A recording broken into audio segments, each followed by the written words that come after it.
about to listen to the Dr. Daliah Show. Sassy, stimulating medical talk radio. Any medical advice Dr. Daliah Wax gives on her show should not be substituted for an actual visit to your medical provider. And now, here's Dr. Daliah.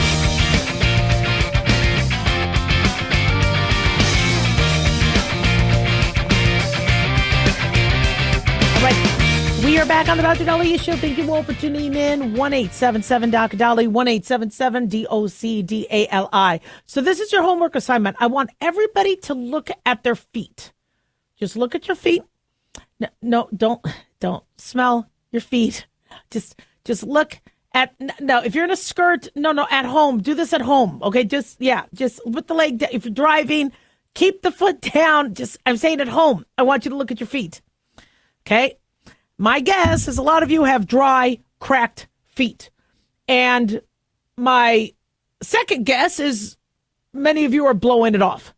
I do. I am an avid barefoot person. I will walk to the neighbors barefoot. I'll walk around the house barefoot. I love being barefoot. I'm not a big shoe person. I don't like to wear shoes. I don't like flip-flops. I don't like heels. I just don't like I like my feet being bare. When I go to bed at night, no socks. I don't care how cold it is. I want my feet. But I don't like my feet tickled. Do not tickle my feet. I do not like, no, don't touch my feet. You know, it's fascinating. You can touch your own foot. It doesn't tickle. I can't tickle myself. But if somebody else is like, ah! So, all right. Fascinating feet. But I think we have a lot of problems when we ignore our feet. If your foot or feet are dry and cracked, that is a major barrier issue and a break in your barrier. Your skin is the biggest organ of your body. And what it does is it protects the inside of your body. And so you do not want openings. You do not want cracks. You do not want bacteria or viruses to get in there and then grow. And you don't want to get plantar warts, and you don't want to get like splinters, and you don't want to get little mites in there, and you don't want to get bacteria, and then you don't want to develop like a diabetic foot ulcer.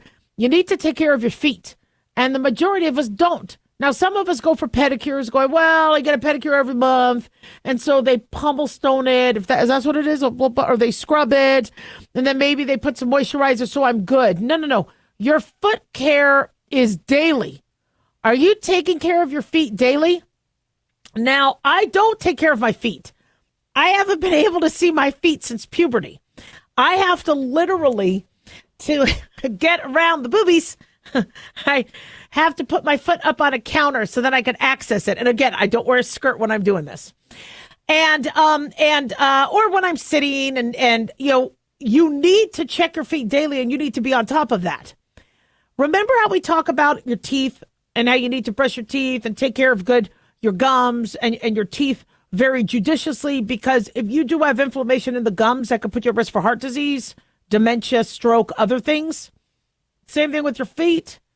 If you have chronically inflamed feet, and I think even the feet could be worse, because what if you do get a cut or a painful plantar's wart, or you have an ulcer or something brewing? Now you start to limp. Well, when you start to limp, now that affects your ankle joint. It affects your knee. It affects your hip on the ipsilateral and then the contralateral side. And you need to be able to walk like you normally do. You need to be able to exercise. And once you have a wound on the bottom of your foot, you're like, ow, ow, ow. And then you start to walk gingerly. And now that affects your range of motion. It affects your joints. It affects your exercise. It affects your metabolism. You need to get on top of your feet. So why do our feet get dry? Well, in my case, it's because I walk around barefoot. You need to protect your skin. There's a lot of rough surfaces. When I walk on the asphalt or the gravel, I took down some of the Christmas lights outside our house, and I was barefoot on the gravel. That was stupid. Don't be doing that. Wear some shoes. Some of our feet sweat, but a lot of us don't have the oil glands that other parts of our body do, so it's dry in nature. Our shoes could also be affecting it. When you're wearing shoes that are really kind of bringing the toes together, or it's chafing the side, that could also affect it. The weather could affect it. Your lack of hydration. Remember, your body worries more about the central part. So your heels, not as important as other baseboard heaters, other sorts of heaters on the ground can affect vitamin deficiencies, vitamin C, E. So to take care of your feet, it's a process. Now, there are certain glycolic acid sort of treatments that some doctors will do. I love podiatrists. I would not do any of this on your own. I would get a podiatrist involved immediately, because if you start to lather and put stuff on your feet and you try to debride things on your own, you can make things worse. Just like I've seen so many ingrown toenails done completely wrong, where your ingrown toenail is actually deep down here and you keep trying to fix the distal part and it's more proximal, closer to the joint, and you just make it more infected. So what some doctors might do is glycolic acid, lactic acid, alpha hydroxy acid to help slough off some of the dead skin, retain moisture. There might be some exfoliation treatments that they could do with loofahs or pumice stones, peels. But what you could do on your own is moisturize. I like urea cream. Urea that comes from urine. You could actually buy somebody else's urine in urea cream. No, but urea cream like Caramel 40, those seem to do well. They help retain moisture. Petroleum jelly. You need to allow that skin to heal. If you have diabetes, it heals slow, but your skin will heal. You just need to give it a chance to heal. And the reason why cracked feet don't heal that well is because you need to use your feet. You're on your feet. But if you could moisturize, if you could use certain products, medicated products or products that your doctor recommends to help moisturize and heal those cracks, it's going to be worth it. If you have better fitting shoes, I really go to the boots a lot, even when I don't need to, like during the summer, because it takes that pressure off. I've been really improving. My feet aren't as dry as they used to be. They used to be really, really dry because I just walk around barefoot. And now I have nice wide shoes that don't, make them as chafed or dry. But keep your feet moisturized. Make sure you're on top of them. Take a look at them when you get home. And if you're having problems, reach out to your medical provider to get these taken care of. 1-877 Dr. Daliah.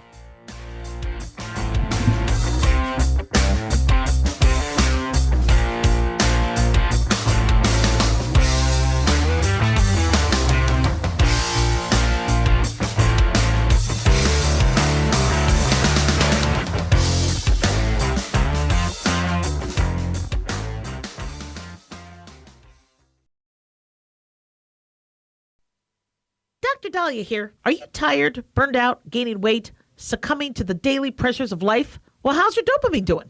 How you feel right now, how you'll feel an hour from now, and how you'll feel next week is completely reliant on your dopamine. Our daily motivation and willingness to push through challenges depends on the intricate chemical process dopamine provides. Christian Kalikas and I created Deploying Dopamine, a book that tells you what dopamine is, when it dysfunctions, and how to successfully deploy it when needed. Find Deploying Dopamine on Amazon today. Check it out. At Hotshot Secret, we share the science behind common diesel problems and their solutions. For example, Hotshot Secret Stiction Eliminator. stiction, that sticky friction, undermines the performance of diesel engines. Third-party ASTM testing verifies that Stiction Eliminator removes 2 times as much stiction than any alternative on the retail shelf. Stiction Eliminator is formulated to be left in the engine oil. It works as you drive. Available at truck stops, Tractor Supply, O'Reilly's Auto Parts, and online at HotShotSecret.com. Hotshot Secret. Powered by science. In a study, it was found that 33% of 44 herbal supplements had no trace of the advertised herb. Don't let that happen to you. Hi, this is Dr. Mitch. If you want to ensure quality, please go to TotalWellness.com. Supplements made for physicians only now available to you too. TotalWellness.com, helping you to look good, feel good, and enjoy total wellness. Carl Amari here to tell you about our newest website for old-time radio lovers. It's 100radioshows.com. At this site, there are 5 old-time radio shows waiting for you to download free as our gift to you, and be sure to browse the additional 700 old-time radio shows available to you for 70% off by using the promo code RADIO at checkout. This is a limited time offer, so log on to 100radioshows.com. That's 100radioshows.com.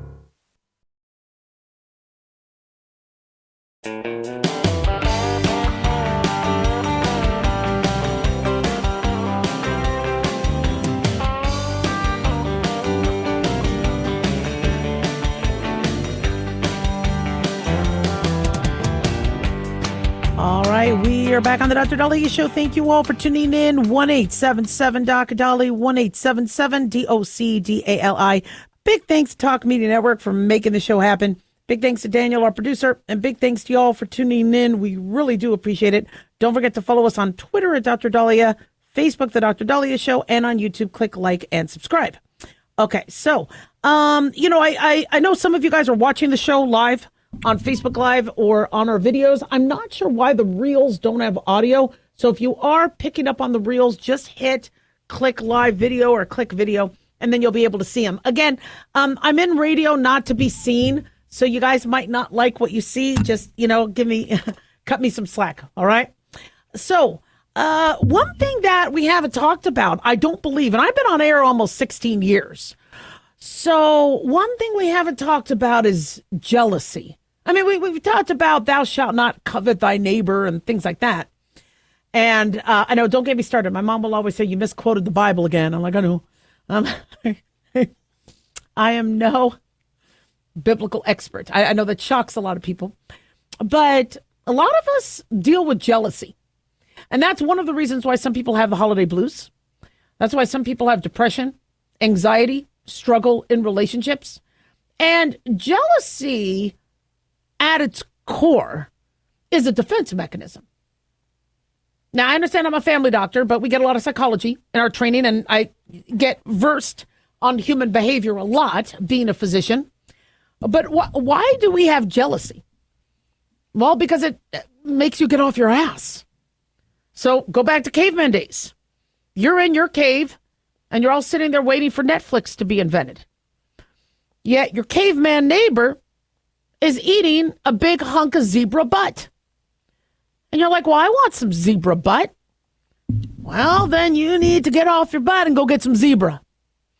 And so you're looking at what somebody else has was instinctively an impetus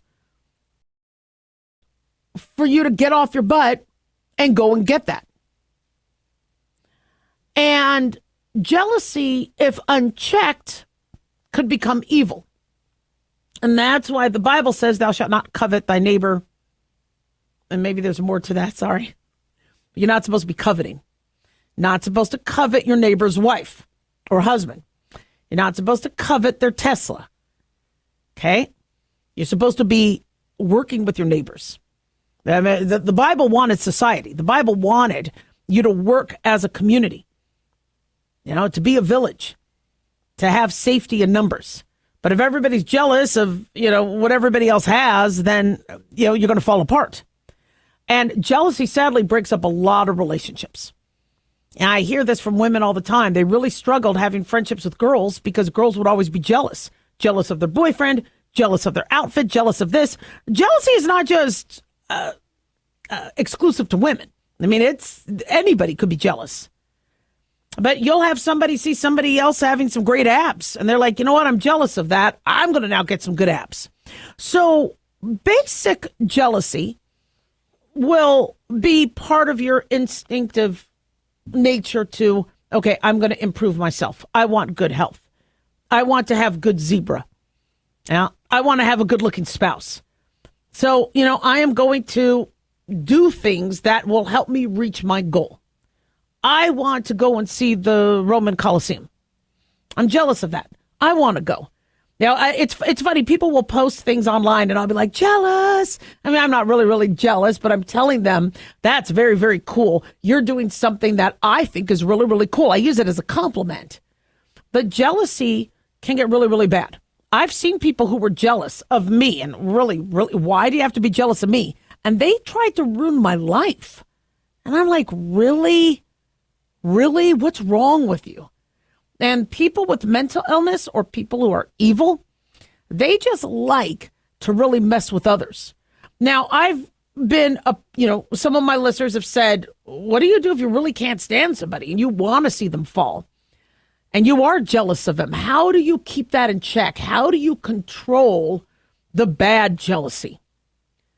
Well, one is identify exactly what it is you're jealous of.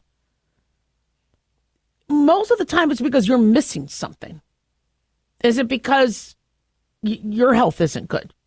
Is it because you can't get a relationship? You need to kind of self-reflect.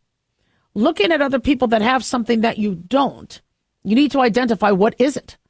When somebody who has undergone some huge medical challenges, I tell them, it's okay for you to be upset about this. It is okay for you to be jealous and want what other people have. It's okay. Get that, get those feelings processed. But now, what are things you want to do? What are things that you think you can't do that you want to do? And a lot of times, things are very, very doable, workable. And you could work through what's making you jealous. I mean, seeing a family member have $1 million a year job now, and you don't, that could be kind of that could be kind of tough. But, do you really need that jealousy to consume you? Do you have to become an evil person? Are you making a good salary? Are you feeding your family? Are you getting to take a vacation? Are you still getting, success is not measured by what you have in the bank. It's measured by the path you took, where you are, where you plan to go. And if you think you've accomplished some of the things you've wanted to accomplish, don't make these big goals of I want to be a millionaire. But if you wanted to have a pet and a house, the reason why I feel so successful, it's not because of money. Trust me, most of you guys make more money than I do. But it's because I always wanted to be married. I wanted to have 2 sons. If I had daughters, that'd be great. But I always wanted 2 sons. I wanted a Jeep, and I wanted a dog and a cat. And I got that. And it wasn't that I forced it. I remember my husband's like, oh, let's get a Jeep Wrangler. I was like, okay, cool. We adopted dogs. We adopted cats. We just happened to have 2 boys. So I feel like I wanted to be a doctor. I wanted to be in show business. I feel like I accomplished what I wanted to. Yes, could I have more money in the bank? I would love to have more money in the bank. Could I have better health? Could I get my body back the way it was in the 20s? I got some work to do. And there's some things I don't really love, about now that I'd like to fix. But for me, if ever I go, I'd like to do that, or, I haven't done that, I look back and I go, look, I've succeeded in what I've wanted to. So now everything else is going to be cream or the cherry on top. So our jealousy a lot of times gets inflamed and fueled by what we're seeing on social media. You're seeing somebody get to do this brilliant Disney World vacation, and you've always wanted to do that, and they're doing that. So you're like, well, or they're going to Iceland, or they're going to Paris, or they're going to Japan. And then, well, I want to do that. Well, you can't do everything. There's always going to be somebody doing something else that you can't do. I want to have an album. I know I'm still working on my Christmas album, but I want to have an album. I want to be a singer. And I don't always have the voice to do that. There's only so much you could do. But one way to deal with that is have your bucket list. What are some things that you want to accomplish? If you've always wanted, remember we talked about with Paris and the Olympics where there was Paris depression? Because people are looking, going, gosh, everybody gets to be Snoop Dogg's there, Al Michaels is there, everybody gets to be there in Paris, and I never get to be, they live such a blessed life. If you want to go to Paris, there's a way to do it. If it's too expensive to fly to Paris, fly to England. Or fly to one of the cheaper places and then take a train in. There's discounts, there's Airbnbs, there's ways to do it. And if that's really on your bucket list and you feel jealous of everybody because they get to travel and you don't, well, then make a way, you could make that happen. And break that down and talk to the family, talk to your family, talk to your friends. Let's say it is a money issue.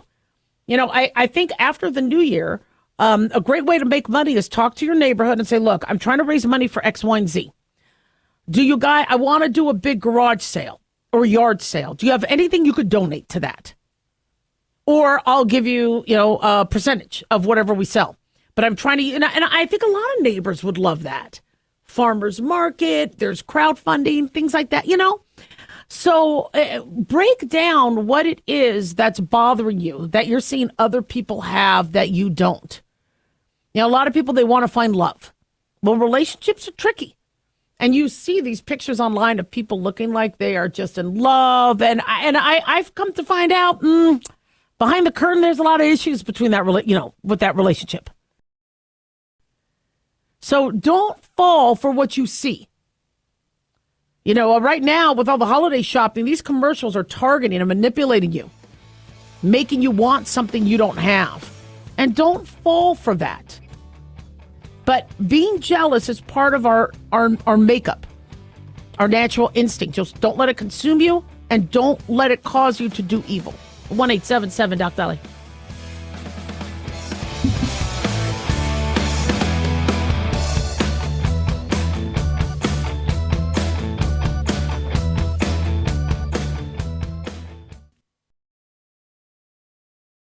At Hot Shot Secret, we share the science behind common diesel problems and their solutions. For example, Diesel fuel cetane levels. in many states, the cetane rating in diesel fuel is 42 to 45. Most diesel engines operate more efficiently with a cetane rating of 48 to 50. One treatment of Hot Shot Secret Diesel Extreme will raise your cetane 7 points, increase fuel economy, and improve cold starts. Due to a cleaner burn, there are less hydrocarbons and particulate matter in your exhaust. This reduces the blockage of your diesel particulate filter. Using Diesel Extreme generates 83% less DPF regeneration. The 6-in-1 Diesel Extreme formula also includes the most concentrated detergent on the market, lubricity enhancer, water demulsifier, rust and corrosion inhibitors, and a fuel stabilizer. Hot Shot Secret Diesel Extreme is available nationwide at truck stops, fine farm and auto stores, and online at hotshotsecret.com. Hot Shot Secret, powered by science.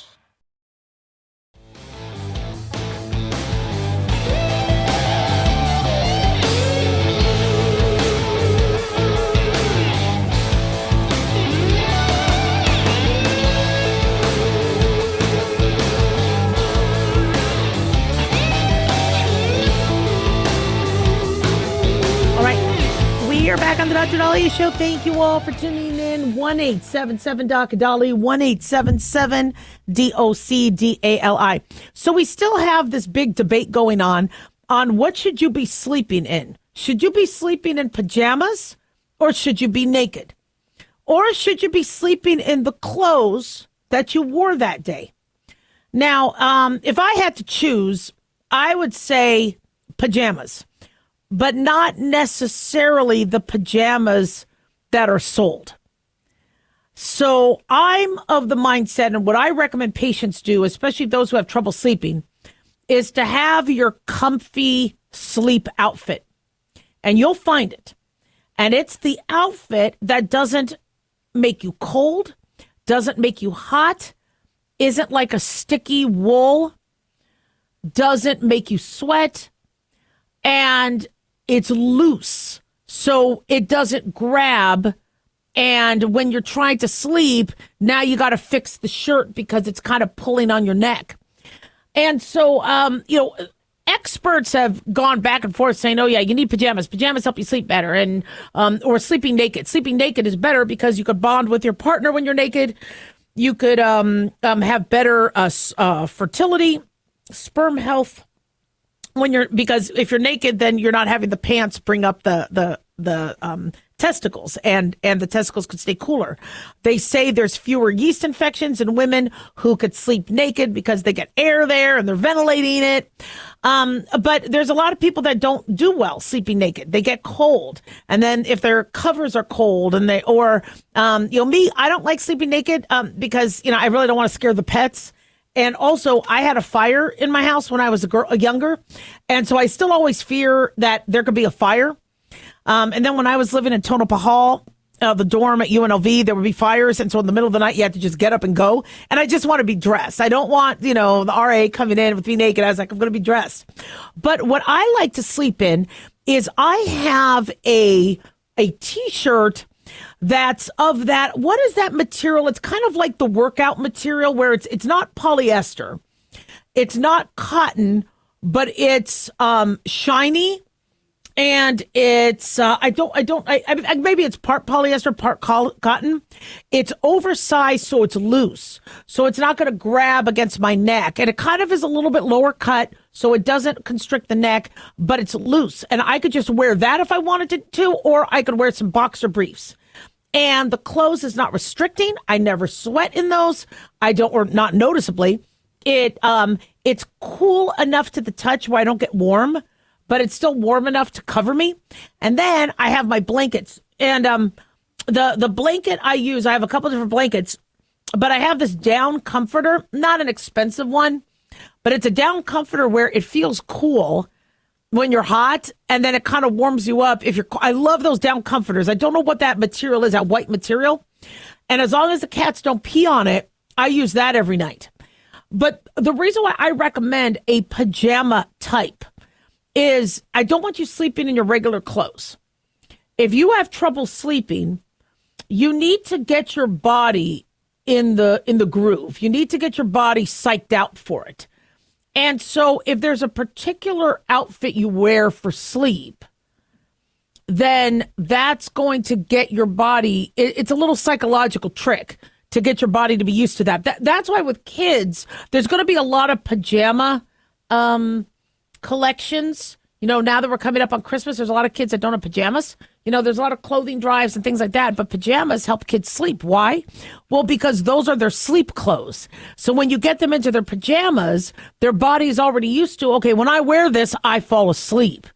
And so with my kids, we did have pajamas, and trying to get them in the pajamas was ridiculous because they always like to run around naked, you know, because they'd have their bath and do their bath. And then I try to get them ready to run around. I'm like, get your stupid naked tushy into the clothes now. This is ridiculous. And then I'd be yelling and they'd be giggling. And I'd be like, this is ridiculous. And then Dad would come, what's going on? They're like, okay. And then they go and get dressed and they're giggling. They think it's all funny because, you know, mommy's eyes are popping out of her head.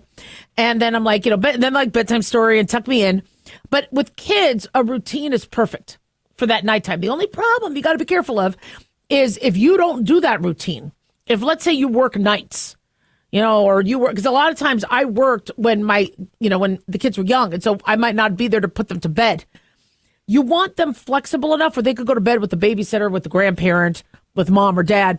So when you do a routine, make sure the routine is something that anybody else could do. So their pajamas, these are their pajamas. This is their bath. This is their milk. Okay, this is the music we put on. But don't have it too regimented where if you're not home or you're out New Year's Eve, they're going to be up all night because mommy didn't tuck me in, you know, sort of thing. And if you do have a kid that really needs to talk to mommy, you could always FaceTime or daddy or whatever. But I think with kids, pajamas are important, but make sure they're comfortable. I know a lot of these pajamas are thick or terry cloth or wool-like or these. It's uncomfortable and they could itch. So a T-shirt and shorts. When I was growing up, we had underoos. Remember? Underoos? What underoos are fun to wear? Wear underoos everywhere. There's this underoos. And I had Supergirl underoos. And you could sleep in those. You know, so find what your kids are comfortable with sleeping. That's similar material. Hopefully it's not something esoteric because these kids grow out of their pajamas. But I'm a fan of pajamas. A lot of pajamas are silk. I remember my husband getting me some silk, sexy pajamas. It's very hard to sleep in silk for some of us. So I understand you might want to wear sexy clothes to bed. And, you know, I mean, me wearing a Raiders shirt and boxer briefs to bed, not very sexy. But it doesn't mean it has to ruin your sex life. You can wear whatever's sexy in the beginning of the night, but when it's time for bed, if you can't sleep in that stuff, go ahead and switch. I think that's important. But a lot of adults have a routine very similar to kids before they go to sleep. Me, I have to take a hot shower. Sorry, I had some nuts and the nuts are coming back. Got some nuts in my teeth. I have to have a hot shower before I go to bed. I have to have the temperature cool down. I have to, make sure the cats and dogs are fed because they're going to wake me up, even if they just ate. The dog wants to have a drink of water from one of our teacups. We call it cocktail hour. We do that stupid thing. So I want to make sure the pets are fine so they don't wake me up. And then, everything's ready for the next day, that kind of thing. Not my clothes. I don't know what I'm going to wear the next day. I don't plan like that. But in terms of, my alarm, all that. But I do have a little routine so then I can put my head on my pillow and close my eyes. I struggle with sleep. I think a lot of us struggle with sleep. And especially I'll think of something funny that I want to say on air the next day. And I'm like, okay, well, put that to memory. And then I try to stay awake to put that to memory. And now I'm up. But I think your clothes and what you wear is important. Washing the sheets. People always ask, how often should you wash your sheets? Should you wash your sheets every day?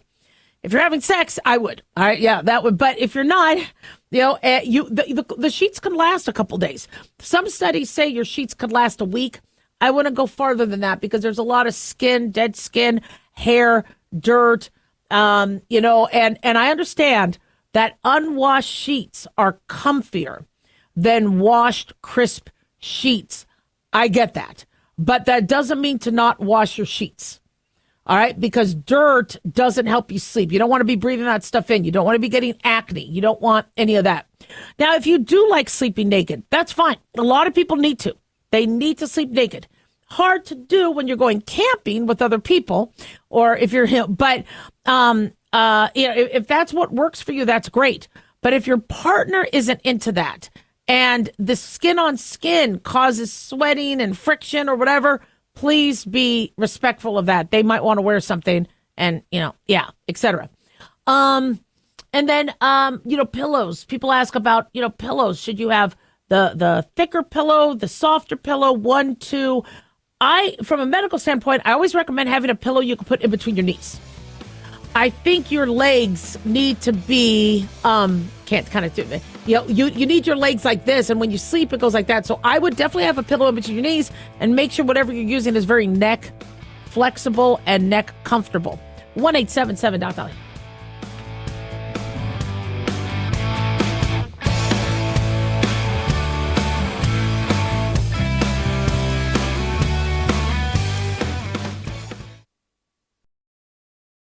Hi guys, Dr. Daliah here. Addictions can sneak up on us and come in many forms, whether it's drugs, alcohol, sex, video games, porn, or something less obvious such as food, internet, or shopping. Addiction can seem innocent at first and then evolve into an insurmountable evil. In our book, Addiction Basics, Caitlin Kalikas and I dive into the common addictions and provide tips for identifying and preventing these before they sneak in and take over our lives.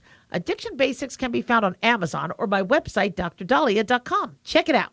At Hot Shot Secret, we share the science behind common diesel problems. For example, Diesel fuel cetane levels. the cetane rating in diesel fuel is 42 to 45. Most diesel engines operate more efficiently with a cetane rating of 48 to 50. One treatment of Hot Shot Secret Diesel Extreme will raise your cetane 7 points, increase fuel economy, and improve cold starts. Hot Shot Secret Diesel Extreme is available nationwide at truck stops, fine farm and auto stores, and online at hotshotsecret.com. Hot Shot Secret, powered by science. At Hot Shot Secret, we share the science behind common diesel problems. For example, Product claims without proof. every trucker on the road has heard product claims about an additive that simply didn't match their experience. Proof is found from third-party testing by a recognized, credible source. That's proof.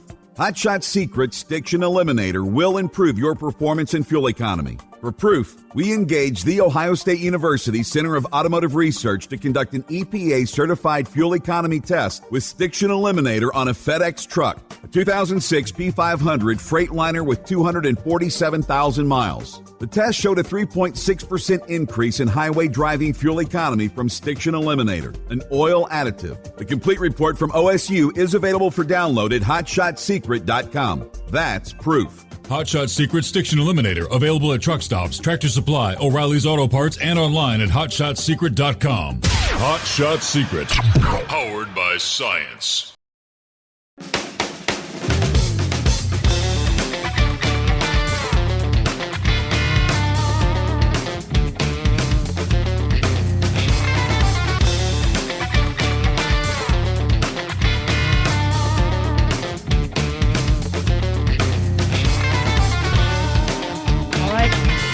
Back on the Dr. Daliah Show. Thank you all for tuning in. 1-877-Dr. 1-877-DOCDALI.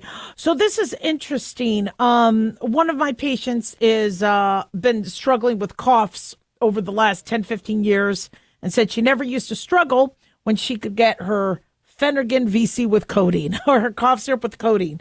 And we've spoken about that. We've spoken about how cough syrups have changed and getting cough syrups with narcotics are harder to come by. And our access to pain medication has completely changed because there's been people that have ruined it for the rest of us. And so if you did benefit from 1 teaspoon that would calm down your cough so that you weren't coughing all night, irritating your bronchioles more, we get that. Because a lot of us doctors would write the cough syrup with some codeine. But there were people who took advantage of that.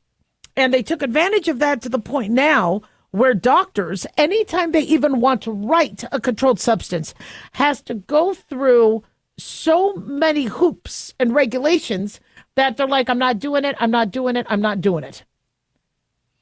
And the pendulum has kind of swung back and forth. And we have very dangerous narcotics like fentanyl, carfentanil, oxycodone, hydrocodone. We have narcotics that are just flowing across this country even faster than migrants in terms of the porousness of the border. And people are dying from them. So meanwhile, you have a fracture and you're not getting a narcotic. You're going to a workers' comp clinic and they're just giving you Tylenol or Motrin. Well, that's it. It's changed. Now, I'm mixed as it pertains to narcotics because when I've had surgery, the narcotic did not control my pain. The 800 milligrams Motrin did. And so I don't use pain medications a lot. Pain medications give me headaches. They sometimes make me itch. They make me constipated.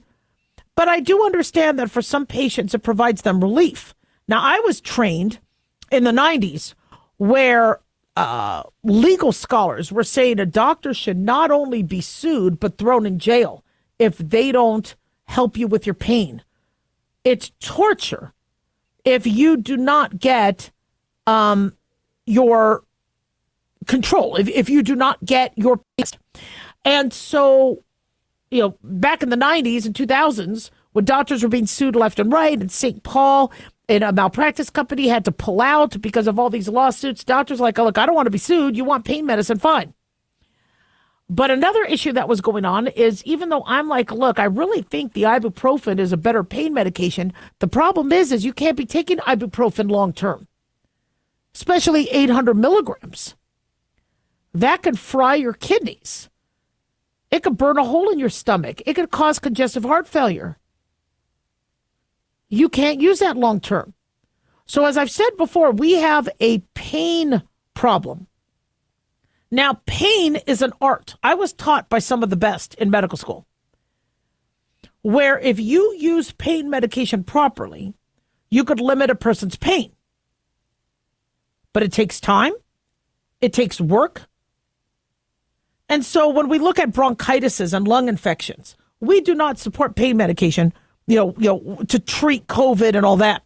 But the argument used to be made, which many doctors still hold and patients hold, is look, if I get a good night's sleep and that 1 teaspoon knocks out the cough, I'm not coughing more and causing more irritation and more inflammatory fluid. What doctors have done is instead of giving you a teaspoon of cough syrup with codeine in it, they have given you steroids. So now I'm seeing doctors are giving Z-Pak and steroids. Here's a shot of steroids. But are we over steroidizing people? Are steroids the safest thing every time you have a cough? I'm seeing now people are getting steroids for sore throats. People are getting steroids for sinus infection. People are getting steroids for cough. They're getting steroids for COVID. They're getting steroids for flu. And I don't know if that's the safest thing either. Why are you getting steroids for your sore throat? Because the pain is from the inflammation. What the doctor's trying to do is control your pain. And if they can control your pain, you won't be asking for antibiotics that you don't need. But if you're sick, then why, if you're sick, then why are we suppressing your immune system with a steroid?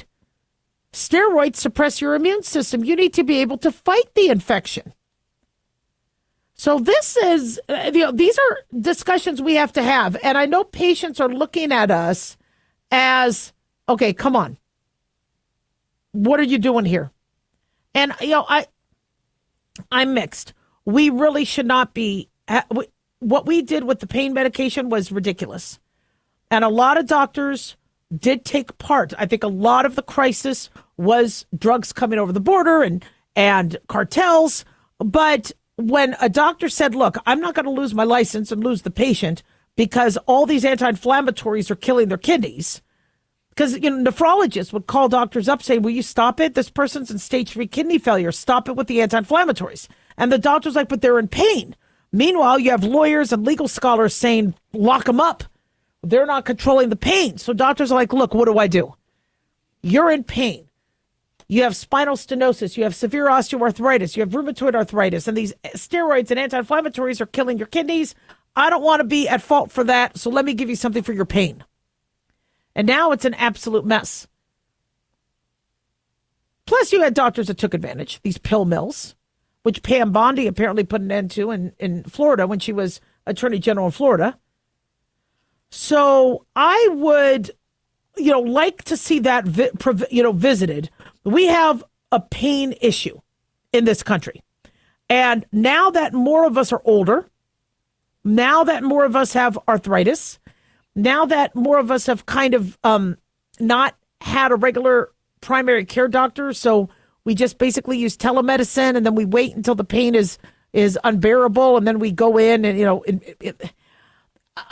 we were not exercising as much. We're sitting worsens our arthritis. We're heavier. We have more obesity. We have more diabetes, which is causing neuropathy. Somebody needs to figure out what we're going to do on the pain front. And I don't know what the answer is. Finding non-narcotic ways to deal with pain needs to be the biggest push. Or finding narcotics or pain medications that are less addictive. The problem is what did we do to our pharmaceutical companies? We sued them. Pharmaceutical companies have been hit with lawsuit after lawsuit over the fentanyl crisis, which, by the way, keeps rising. We have more overdose deaths from narcotics since all the changes in 2016 with narcotics. Why? Because it's coming over the border. Is it all the pharmaceutical companies? And so pharmaceutical companies are like, I'm out. I'm not going there. I'm out. No sense making a drug that 15 years from now, we're going to be going bankrupt because somebody's going to sue us for that drug. You know what? We'll maybe just work on psoriasis drugs or something else. So we're going to have a major pain problem. Many of you don't have regular doctors, regular primary care providers. So you try to go online to get something for pain. And, we could give you Tylenol. We could give you Motrin. But if you need something stronger, can't do it. We refer you to the urgent care. The urgent cares aren't writing it. ERs may give you 5 pills at the most, if that. So, if you do suffer with pain, get a primary care provider and get somebody to help manage your pain. If you have bad knees, see an orthopedist for the knees. If you have bad jaw, make sure you're seeing a dentist. But the writing on the wall is it's going to be a lot more difficult to maintain pain control later. 1-877-DOC-DALIAH.